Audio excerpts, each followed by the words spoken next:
கொக்கு தொடுவாய் புதைகுழி சடலங்கள் விடுதலை புலிகளினுடையது ஆய்வில் வெளியான தகவல். அமெரிக்காவின் குற்றச்சாட்டை நிராகரித்த அரசாங்கம். மௌனம் கலைத்தார் பிரேசில், தேர்தல்கள் பிற்போடுவதற்கு கடும் எதிர்ப்பு.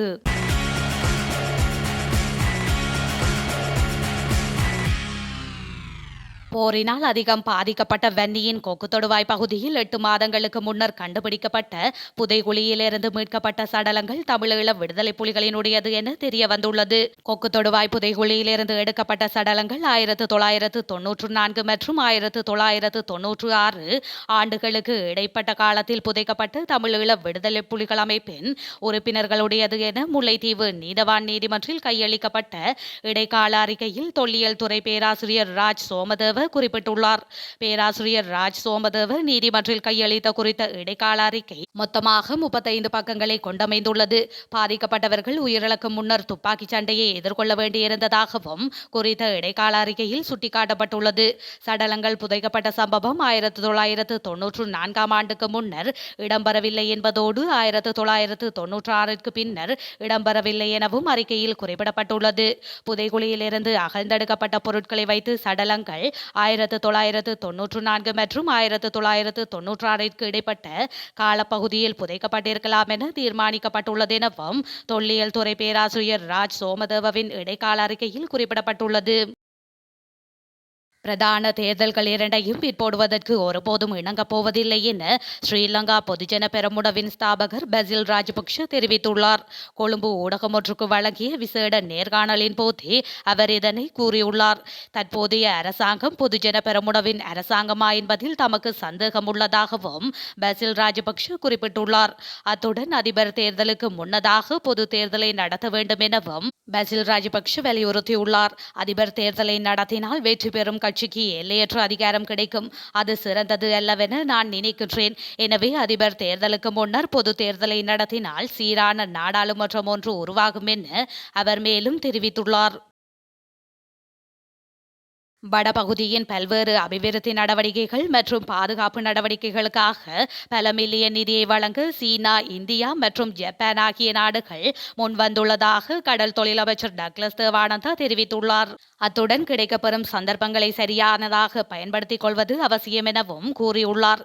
இதுகுறித்து அமைச்சர் மேலும் கூறுகையில், பாரிய பொருளாதார நெருக்கடியை நாடு சந்தித்திருந்தாலும் தற்போதுள்ள அரசின் சரியான அரசியல் வழிநடத்தல் காரணமாக அந்த நிலையிலிருந்து நாடு தற்போது மீண்டு வருகின்ற நிலையில் வடக்கின் அபிவிருத்திக்கு இன்றைய அரசு அதிகளவிலான முக்கியத்துவம் கொடுத்து வருகின்றது.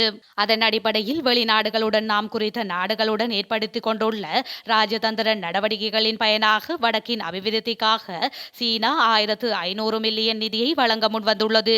இதே நேரம் இந்திய அரசும் வடபகுதியின் அபிவிருத்திக்காக 3000 மில்லியன் நிதியை வழங்க முன்வந்துள்ளது. இதேவேளை ஜப்பான் அரசும் வடக்கின் அபிவிருத்தி மற்றும் மக்களின் கடற்பாதுகாப்பு செயற்திட்டங்களுக்காக 415 மில்லியன் வழங்க முன்வந்துள்ளது.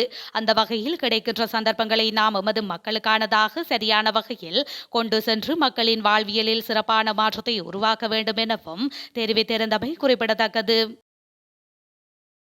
கொள்ளையடிக்காமல் குடும்ப அரசியலுக்கு இடமளிக்காமல் இருந்திருந்தால் இலங்கை அரசியலில் அண்மை காலத்தில் உருவான சிறந்த தலைவராக மஹிந்த ராஜபக்ஷ இருந்திருப்பார் என ஐக்கிய மக்கள் சக்தியின் தவிசாளரும் நாடாளுமன்ற உறுப்பினருமான ஃபீல்டு மார்ஷல் சரத் பொன்சேகா தெரிவித்துள்ளார்.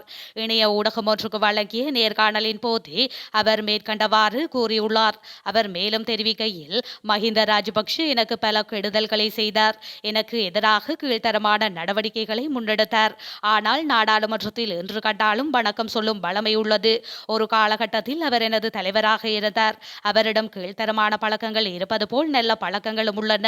கொள்ளையடிக்காமல் குடும்ப அரசியல் செய்யாமல் இருந்திருந்தால் இலங்கை அரசியலில் அண்மை காலத்தில் உருவான சிறந்த தலைவராக அவர் இருந்திருப்பார் என நான் நம்புகின்றேன். இவ்வாறு நான் கூறுவதால் மஹிந்த பக்கம் சாயப்போகின்றேன் என நினைக்க வேண்டாம். ராஜபக்ஷக்களுடன் இனி அரசியல் பயணம் கிடையாது. அதேபோல் ரணிலையும் மதிக்கின்றேன். அவர்தான் என்னை அரசியலுக்குள் கொண்டு வந்தார். சஜித் தலைமையிலான ஐக்கிய மக்கள் சக்தி என்பது குடும்ப சொத்து கிடையாது. நான் எனது ஆதரவாளர்களுடன் இருக்கின்றேன். எனக்கு வாக்களித்த மக்கள் பக்கம் நிற்கின்றேன் என அவர் மேலும் தெரிவித்துள்ளார். அமெரிக்காவினால் சுமத்தப்பட்ட குற்றச்சாட்டை இலங்கை அரசாங்கம் நிராகரித்துள்ளது. இலங்கையில் சீன ராணுவ முகாம் ஒன்றை நிறுவ திட்டமிட்டுள்ளதாக அமெரிக்க புலனாய்வு பிரிவு தெரிவித்திருந்தது. எனினும் இந்த தகவல் பிழையானது என பாதுகாப்பு ராஜாங்க அமைச்சர் பிரமித பண்டார தென்னகோன் தெரிவித்துள்ளார். இலங்கையின் எல்லைப் பகுதியில் வெளிநாட்டு ராணுவ முகாம்களை அமைப்பது குறித்து சீனா உள்ளிட்ட எந்த ஒரு நாட்டுடனும் பேச்சுவார்த்தை நடத்தவில்லை என அவர் குறிப்பிட்டுள்ளார். அமெரிக்காவின் புலனாய்வு பிரிவு 2024ஆம் ஆண்டுக்கான அச்சுறுத்தல் தொடர்பில் அறிக்கையொன்றை வெளியிட்டிருந்தது. இலங்கை உள்ளிட்ட பல நாடுகளில் சீனா இராணுவ முகாம்களை அமைத்துக் கொள்வதற்கான சாத்தியங்கள் குறித்து ஆராய்ந்து வருவதாக அறிக்கையில் தெரிவிக்கப்பட்டுள்ளது. இலங்கையில் சீன ராணுவ முகாம் குறித்த அமெரிக்காவின் அறிக்கை பிழையானது என அமைச்சர் மேலும் குறிப்பிட்டுள்ளார்.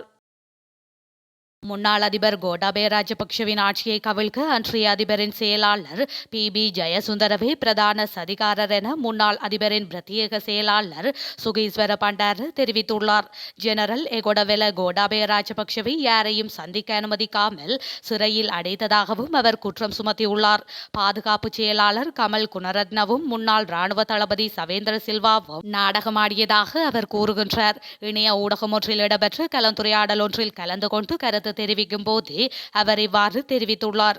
கோட்டாபயவிற்கு எதிரான ஆர்ப்பாட்டத்தின் ஒரு பகுதியாக 150 முதல் 180 பேர் கொண்ட குழு ஒன்று மிரிகானவில் உள்ள கோட்டாபய ராஜபக்ஷவின் வீட்டை சுற்றி வளைத்ததாகவும் மேலும் கோட்டாபய ராஜபக்ஷவை கொல்ல ஆயத்தங்கள் நடந்ததாகவும் அதற்காகவே முஸ்லிம்கள் அங்கு இருந்ததாகவும் அவர் மேலும் தெரிவித்துள்ளார். யாழ்ப்பாணம் சென்ட் ஜோன்ஸ் கல்லூரியின் மாணவன் குகதாஸ் மாதுலன் டோனி தலைமையிலான சென்னை சூப்பர் கிங்ஸ் அணியில் உள்வாங்கப்பட்டுள்ளார். அண்மையில் யாழ் மத்திய கல்லூரிக்கும் சென்ட் ஜோன்ஸ் கல்லூரிக்கும் இடையே நடைபெற்று முடிந்த வடக்கின் 117வது பெருஞ்சமரில் இவர் அபாரமாக பந்து வீசி எதிரடி வீரர்களை திணறடித்திருந்தார். இவரின் இந்த செயற்பாடு சமூக ஊடகங்களில் பரவலாக பேசப்பட்டது. இந்த நிலையில் இவரின் பந்துவீச்சு திறமையை அவதானித்த சென்னை அணி நிர்வாகம் அவரை வலைப்பந்து வீச்சாளராக தெரிவு செய்துள்ளது. ஐக்கிய நாடுகளின் அபிவிருத்தி திட்டத்தின் இலங்கைக்கான கூட்டுறவு அபிவிருத்தி பிரிவின் தலைமை அதிகாரி லிண்டா எரிக் வடக்கு மாகாண ஆளுநரை சந்தித்து கலந்துரையாடினார். இந்த சந்திப்பானது நேற்று யாழ்ப்பாணத்தில் உள்ள உத்தியோகபூர்வ வாசஸ்தலத்தில் நடைபெற்றது. இதன்போது வடக்கு மாகாணத்தின் அபிவிருத்தி செயற்பாடுகளுக்கு உள்ளூர் மற்றும் சர்வதேச நாடுகளின் ஒத்துழைப்புகளுடன் அரசு சார்பற்ற அமைப்புகளின் உதவிகளும் தேவைப்படுவதாக வடக்கு மாகாண ஆளுநர் தெரிவித்துள்ளார். சர்வதேச அமைப்புகளை ஒருங்கிணைக்கும் நடவடிக்கைகள் பின்னடைந்துள்ளதால் அதனை மீள ஒருங்கிணைப்பதற்கு ஐக்கிய நாடுகளின் அபிவிருத்தி திட்டம் உதவி புரிய வேண்டும் எனவும் அவர் தெரிவித்துள்ளார். அத்துடன் மாகாணத்தில் சுத்தமான குடிநீரை பெற்றுக்கொள்வதில் பாரிய சிக்கல் காணப்படுவதுடன் அனைத்து அரசு திணைக்களங்களையும் டிஜிட்டல் மயப்படுத்த வேண்டிய தேவை உள்ளதாகவும் ஆளுநர் கூறியுள்ளார். இதேவேளை வடக்கு மாகாணத்தில் முன்னெடுக்கப்படும் அபிவிருத்தி திட்டங்கள் தொடர்பில் எடுத்து கூறினார். இதன்போது விடயங்களை கேட்டறிந்து கொண்டு ஐக்கிய நாடுகளின் அபிவிருத்தி திட்டத்தின் இலங்கைக்கான கூட்டுறவு அபிவிருத்தி பிரிவின் தலைமை அதிகாரி லிண்டா எரிக் அரசு சார்பற்ற மற்றும் சர்வதேச அமைப்புகளை ஒருங்கிணைக்கும் செயற்பாடுகளை மேலும் பலப்படுத்த தேவையான நடவடிக்கைகளை முன்னெடுப்பதாக தெரிவித்துள்ளார்.